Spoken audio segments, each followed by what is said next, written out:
Hola chicos, ¿cómo están? Estamos en la clase 3 de Historia de los Medios. Esta mañana dimos una clase por Zoom. Quería agradecerles a los que pudieron conectarse, que hicieron el esfuerzo y que tuvieron la paciencia de permanecer conectados durante una clase accidentada, dado que la conexión se cortó varias veces.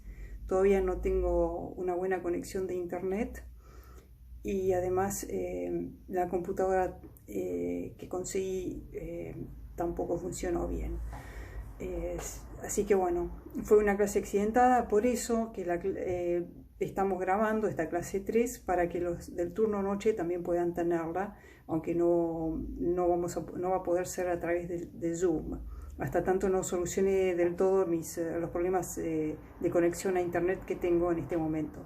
Les recuerdo que debido a la cuarentena es muy difícil obtener servicio técnico, tanto a nivel conexión de internet como para las PC, ¿no? Para mi computadora. Por eso es que persiste el problema. Bien, vamos entonces a dar comienzo a la clase de hoy, clase 3, ¿sí? Que tiene que ver con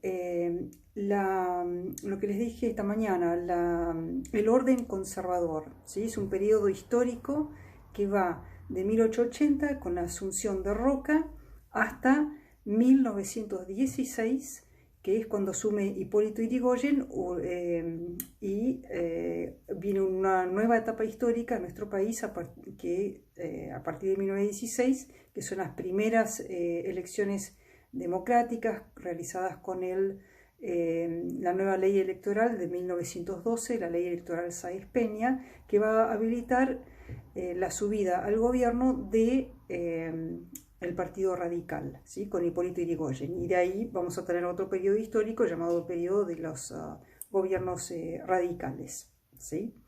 Bien, 1880 asume Roca. 1916 comienza el orden, esta etapa llamada el orden conservador por algunos historiadores, más concretamente Félix Luna, que nosotros estamos basándonos en su texto. Y que finaliza en 1916. A su vez, como les dije esta mañana, esta etapa se subdivide en 3 subetapas, ¿sí? Se va a subdividir en 3 subetapas, o sea, vendría a ser como de una era conservadora vamos a ir hacia una era democrática, ¿sí? Entonces, esta era conservadora va a tener 3 subetapas, siendo la primera de 1880, cuando asume Roca, hasta 1890, que es cuando sucede la Revolución del Parque. Sí, esa primera etapa, Félix Luna la llama la etapa de los compadrazgos, y es porque el recambio presidencial se realizó en esos 10 años mediante un sistema donde el que se iba colocaba a su sucesor como su reemplazante en el puesto de la presidencia. Entonces, ¿no? Colocaba a su compadre como presidente, básicamente. Entonces, Roca concluye su mandato en 1886 y el nuevo presidente es su concuñado Juárez Celman. ¿Sí? Juárez Celman, casado con la hermana de la esposa de Julio Argentino Roca. Entonces, bueno, ese fue el mecanismo. Fue fácil, fue una etapa de una transición sin conflictos, sin una oposición demasiado fuerte para el presidente saliente colocar a su sucesor. 1890 hay una revolución llamada la Revolución del Parque, llamada así porque sucede en el parque que está atrás de lo que hoy es el Teatro Colón. Entre lo que hoy es el Teatro Colón y el Palacio de Tribunales hay un parquecito, una placita. Ahí hubo un enfrentamiento armado con muertos y todo, donde el gobierno tuvo que hacer frente a esta revuelta que fue sofocada, pero que causó la renuncia de Juárez Celman. Juárez Celman tuvo que renunciar debido a esto, quedó debilitado y su mandato lo completa Carlos Pellegrini. Entonces, después vamos a hablar de la Revolución del Parque. Primero quiero hablar de estas tres etapas en las cuales se subdivide la era conocida como el orden conservador de 1880 a 1916. Entonces, en 1880 a 1890, la etapa de los compadrazgos, que se termina con la Revolución del Parque, que causa la renuncia del presidente Juárez Celman, y entonces ahí comienza de 1891 a 1904, que es cuando termina la segunda presidencia de Roca. Va a haber esta segunda etapa, que es una etapa caracterizada por la necesidad de el poder, más concretamente Roca, que aunque no era presidente, no fue presidente estos años, él tenía mucha influencia en el gobierno, una necesidad del roquismo de pactar con las diferentes facciones que se les oponían, ¿sí? Muy especialmente el mitrismo, en otras palabras, Bartolomé Mitre, ¿sí? Que se oponía a esta forma de gobierno, ¿sí? Ya se le hacía muy difícil, entonces tuvo que realizar una serie de pactos el gobierno para poder seguir en el poder, ¿sí? El Partido Autonomista Nacional, que era el partido político principal que estaba en el poder, que era el partido de Roca, hasta 1904. A partir de 1904, en 1905 hubo una revolución radical, ¿sí? Entonces se va Roca en 1904, aparece un nuevo presidente y inmediatamente en 1905 le hacen una revolución radical. En fin, tienen muchas contras, y a partir de 1904 hasta en realidad 1912, que es cuando sale la ley Roque Sáenz Peña, lo que hay es una etapa donde el gobierno, aquellos en posiciones de responsabilidad, toman conciencia acerca de la necesidad imperiosa de realizar un cambio en el sistema político. Hay una toma de conciencia en ese sentido que va a culminar en la sanción de la ley electoral Sáenz Peña en 1912, que va a llevar a los radicales, o al Partido Radical encabezado por su candidato presidente Hipólito Yrigoyen, al poder en 1916. ¿Sí? Entonces estas son las tres etapas del orden conservador. Una primera etapa pacífica, sin problemas, donde se ejerce el poder de manera hegemónica, de 1880 a 1890. Del 1891 a 1904 se sigue ejerciendo el poder, pero realizando concesiones, negociaciones y pactos para poder seguir ejerciéndolo. Y de 1904 en adelante, una toma de conciencia acerca de la necesidad de realizar un cambio que incluya a toda la ciudadanía, un cambio en lo que es el sistema electoral, ¿no? Y por eso se sanciona en 1912 la ley electoral Sáenz Peña. Bien, aclarado esto, ¿sí? Vamos a comentar con respecto a quiénes fueron los presidentes durante esta etapa. Fíjense en el documento que hay subido al campus, que se llama Presidentes Argentinos, ¿sí? Que van a poder ver las sucesiones presidenciales de ese momento. Una cosa que les puedo decir es que mayoritariamente, por lo menos dos de estos presidentes de la etapa de la era conservadora, del orden conservador, por lo menos dos murieron durante el ejercicio de sus funciones porque eran personas muy mayores, y por eso fue que tuvieron que completar su mandato. Otros, ¿no? Sus vices, que fueron Roque Sáenz Peña, ¿sí? Que Roque Sáenz Peña sanciona la ley en 1912 y muere en 1914, entonces su periodo lo completa Victorino de la Plaza, ¿sí? Y también Quintana, creo que es, Quintana también fallece, y tiene que ser completado su periodo por Alcorta, ¿sí? Entonces, ¿qué es lo que estoy diciendo cuando digo que dos de ellos fallecen debido a su elevada edad y porque eran viejitos, estaban viejitos, fallecieron? Estoy diciendo que durante esta época había una casi podríamos decir una gerontocracia, en otras palabras, eran personas era una generación que ya se había puesto vieja, no solamente estaban gobernando de una forma que ya no tenía consenso, ¿sí? Sino que además se fueron muriendo muchos de ellos. El mismo Roca fallece en 1914, ¿sí? Entonces, que fue la expresión máxima de esta era. Entonces, ya era algo que se caía, era un sistema que estaba viejo en todo sentido, ¿sí? Incluso en sentido biológico, cuando nos referimos a aquellos que encarnaban el sistema. Bien, entonces vamos a comentar también algunas cuestiones que hacen que estalle este sistema, que se haga necesario que una transición, un cambio y que efectivamente se realiza. ¿Cuál es un factor muy importante? Es el de la inmigración. Después de 1880 se acelera la inmigración europea hacia Argentina y ya en 1890 era muchísimo. El ritmo de ingreso de los inmigrantes era muy alto, más alto aún, hasta 1900, ¿no? Era como una especie de marea de gente que llegaba de Europa y aumentó enormemente, por ende, la población en nuestro país. Algunos datos.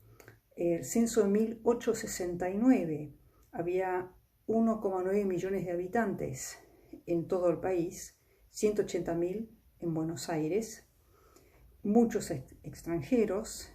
En la ciudad de Buenos Aires en ese momento, 1869, ya había un 46% de extranjeros. 1910 era incluso mayor el porcentaje.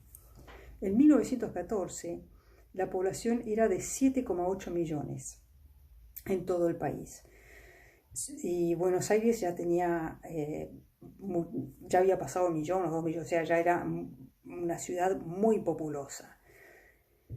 Digamos que en 45 años la población creció 4 veces, ¿sí? Fue realmente un ritmo de crecimiento nunca antes visto y nunca más vuelto a ver, ¿sí? No hubo país en el mundo que tuvo un ritmo de crecimiento no vegetativo, en otras palabras, no era a causa de que la gente tenía muchos hijos, sino que era por inmigración. Nunca hubo un caso igual en el mundo y además, sobre todo, un crecimiento poblacional causado por la aparición de personas extranjeras que fuera de forma pacífica, porque esto no fue por una invasión, no fue que vinieron las hordas como pasó cuando cayó Roma en el año 300 y algo a causa de la invasión bárbara. Esto no fue así, fue pacífico, fue organizado, fue estratégico, ¿sí? El Estado argentino estaba preparado para esto y estaba deseando que suceda, ¿sí? que vengan a poblar el país.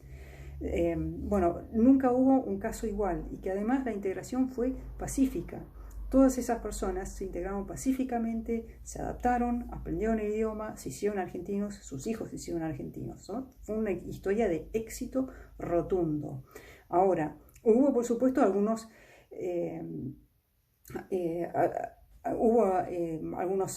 presiones o problemas, en el sentido de que, por ejemplo, el sistema político vigente ya no funcionaba. Ya esas pocas personas, esas pocas familias de la era conservadora que mantenían el poder de esta manera, ya no eran representativos de nadie, ¿sí? Ya habían perdido legitimidad. Ya no había enormes masas de personas que exigían algún tipo de representatividad que sea real. Bien, entonces, esto es una de las causas que va a forzar la sanción de una ley electoral, ¿no? La enorme población, el enorme crecimiento demográfico del país. Vamos a hablar sobre ese primer momento donde se manifiesta un desafío muy grande al sistema gobernante, que fue la Revolución del Parque en 1890. Sucedió a causa de del quiebre de una empresa británica, la Baring Brothers, que tenía muchas inversiones en Argentina. Eran inversiones de tipo especulativo, ¿no? Digamos que habían comprado un montón de activos que no tenían el verdadero valor y digamos inversiones de alto riesgo, y sucede una quiebra de la Baring Brothers en Londres que causa una gran debacle financiera en Londres y por ende también en Argentina. En aquella época Gran Bretaña era el socio comercial número 1 de Argentina, entonces cualquier cosa que pasaba allá repercutía aquí. Entonces acá hubo quiebras de un montón de fábricas, hubo pérdidas de empleo, muchísima pérdida de empleo, aumento de precios y además tuvimos nuestro primer default, ¿sí? Nuestro primer default no fue hace poco ¿sí? O en el 2001. El primer default fue en 1890. Eso causó un problema aquí que acució, ¿no? Que incentivó aún más el descontento político. Y aparece esta Revolución del Parque 1890, que además está en el origen del nacimiento del Partido Radical, ¿sí? Por eso es que nos remontamos a 1890 para hablar sobre cómo nace el Partido Radical. Los protagonistas de esta revolución de 1890, Revolución del Parque, los protagonistas van a ser los futuros fundadores, los que un año más tarde van a fundar el Partido Radical. O sea, van a fundar la simiente del Partido Radical. Entonces, primero que nada, en 1890 surge la Unión Cívica, ¿sí? Con Leandro Alem, futuro fundador del Partido Radical, y Bartolomé Mitre, director del diario La Nación, como figuras estelares, ¿sí? Ambos dos van a protagonizar esta Revolución del Parque y van a también fundar la Unión Cívica.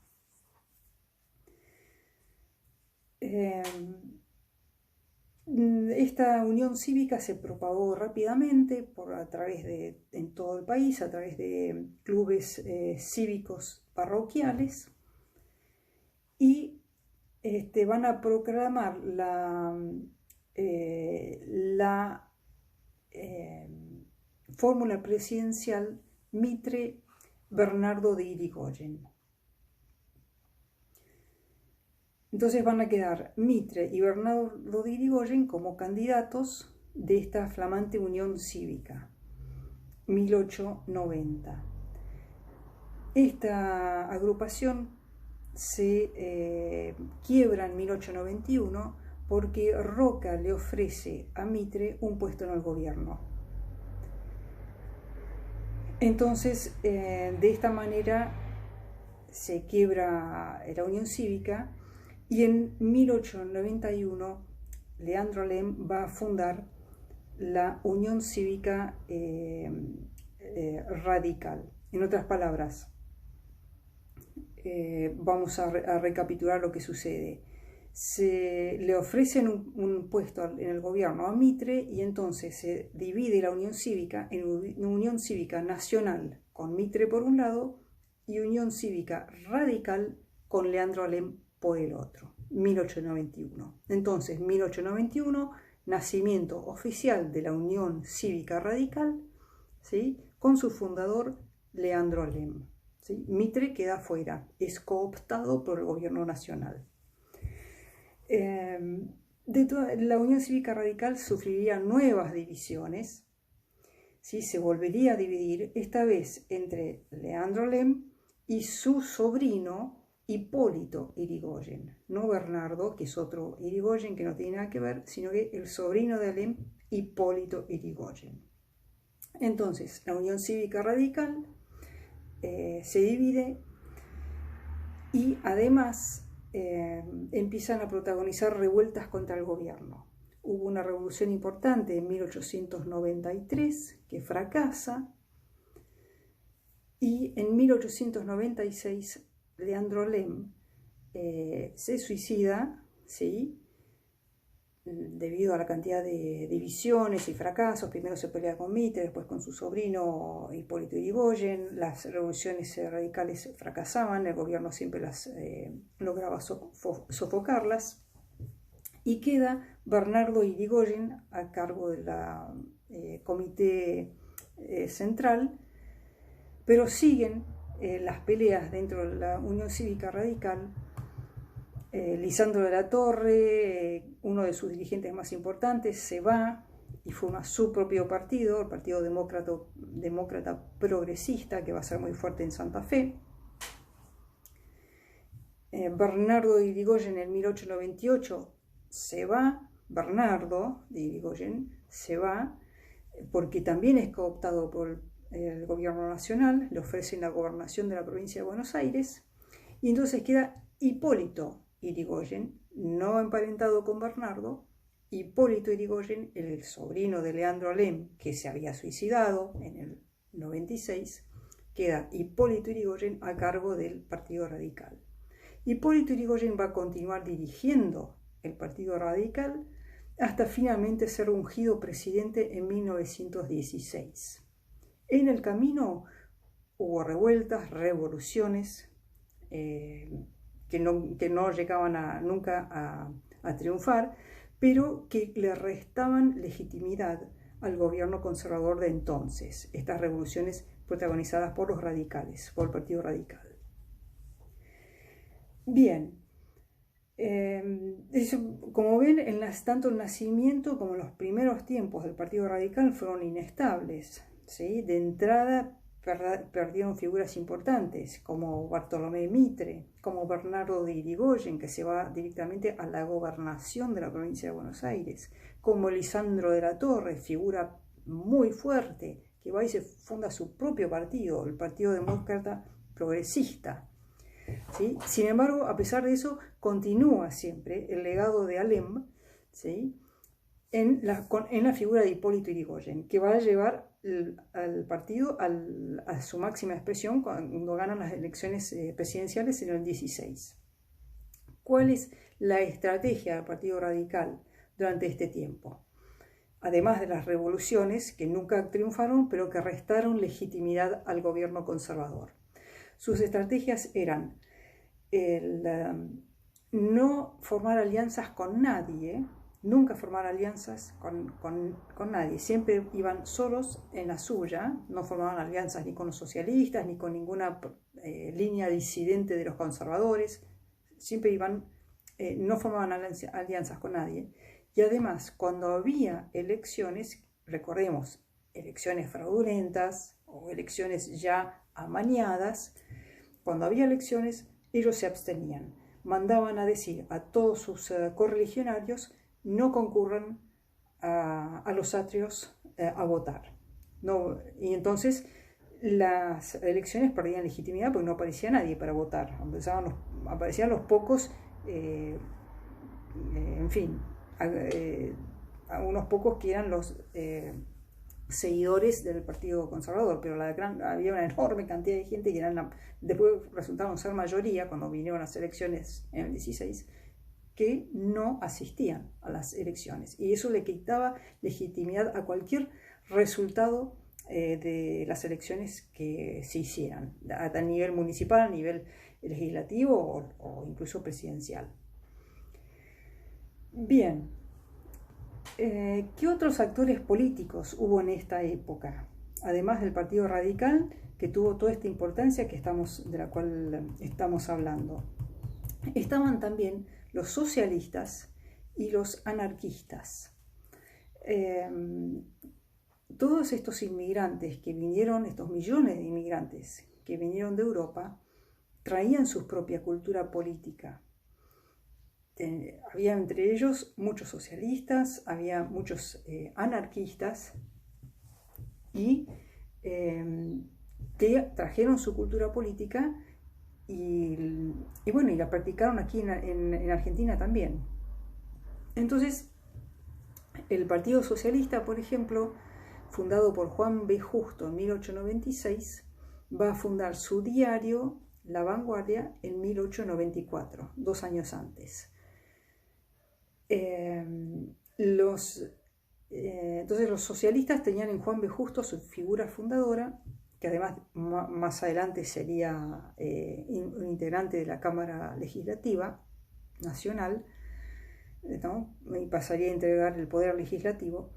Tenían a Juan B. Justo y después estaban los anarquistas, que tenían la propuesta de ellos es la antipropuesta, en otras palabras, así como los socialistas tienen un programa muy claro, muy definido, que es básicamente la defensa del trabajador, los anarquistas, la propuesta del anarquismo es simplemente que no haya gobierno, ¿sí? Que no haya hacerle una revolución y que no haya gobierno, que no haya Estado, que no haya poderes de ningún tipo. O sea, es una propuesta utópica que jamás se ha podido poner en práctica, obviamente.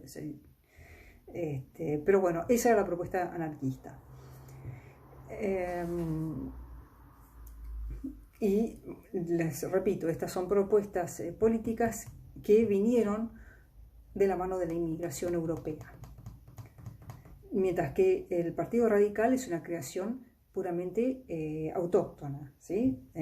Y que nace como un partido de denuncia. O sea, la propuesta radical, su base programática es la defensa de la democracia. Eso es lo que está en el ADN del radicalismo, la defensa de la democracia. Nace como un partido de denuncia y de protesta contra el orden existente en ese momento.